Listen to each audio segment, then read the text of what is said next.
चोर लागले खडसेंच्याच मागे।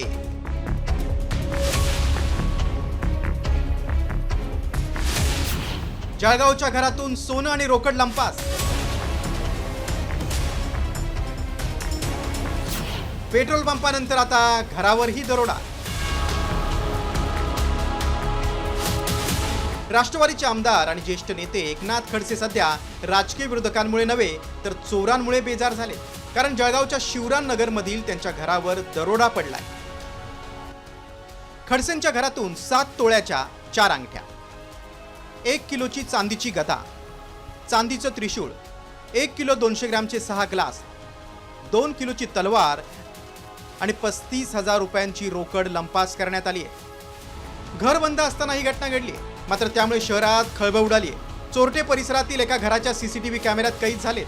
विशेष म्हणजे पोलीस गस्तीच्या वेळीच ही चोरी झाली आहे। सीसीटीव्हीच्या आधारावर चोर आणि त्यांच्या दुचाकीचा पोलीस शोध घेत आहेत। घरातून जवळपास 6.8 तोळे म्हणजे 68 ग्रॅम वजनाचं जे सोनं आहे त्याची चोरी झाली आहे। त्याचबरोबर नगद कॅश 35,000 रुपयाची चोरी झाली आहे। घर हे या ठिकाणी बंद होतं, त्याचबरोबर घरामध्ये केअरटेकर नाही, त्याचा फायदा घेऊन चोरट्यांनी या ठिकाणी चोरी केलेली आहे। CCTV फुटेज या ठिकाणी उपलब्ध नव्हते। आजूबाजूच्या CCTV फुटेज चेक करणं चालू आहे। जसं त्या माहिती प्राप्त होईल तसं आम्ही तुम्हाला माहिती देऊ। या घटनेनंतर साम टीव्हीशी बोलताना खडसेंनी संताप व्यक्त केला। जळगाव जिल्ह्यात कायदा सुव्यवस्थेचा बोजवारा उडालाय असा हल्लाबोल केला। मी वारंवार सांगितलं की जळगाव जिल्ह्यामधले कायदा सुव्यवस्था इतके बिघडलेले आहे, सगळे 2 नंबरचे धंदे वाढलेले आहेत, चोर मोकाट फिरताय। पोलिसांना म्हणजे नुसतं यावं, मी मागच्या वेळेस म्हटलं होतं की पोलिसांना फक्त हप्ते घेण्यामध्ये रस आहे, सुरक्षेमध्ये काही रस नाहीये।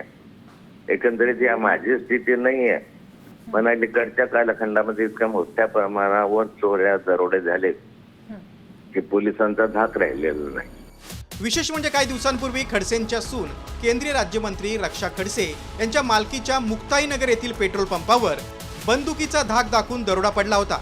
त्यात रोकडसह सुमारे 1.5 लाखांचा मुद्देमाल चोरीला गेला होता। आता एकनाथ खडसेंच्या घरावर दरोडा पडलाय, त्यामुळे आमदार खासदारांची घरे सुरक्षित नाहीत तर सामान्य नागरिकांचं काय, असा सवाल उपस्थित केला जातोय। ब्युरो रिपोर्ट, साम टीव्ही, जळगाव।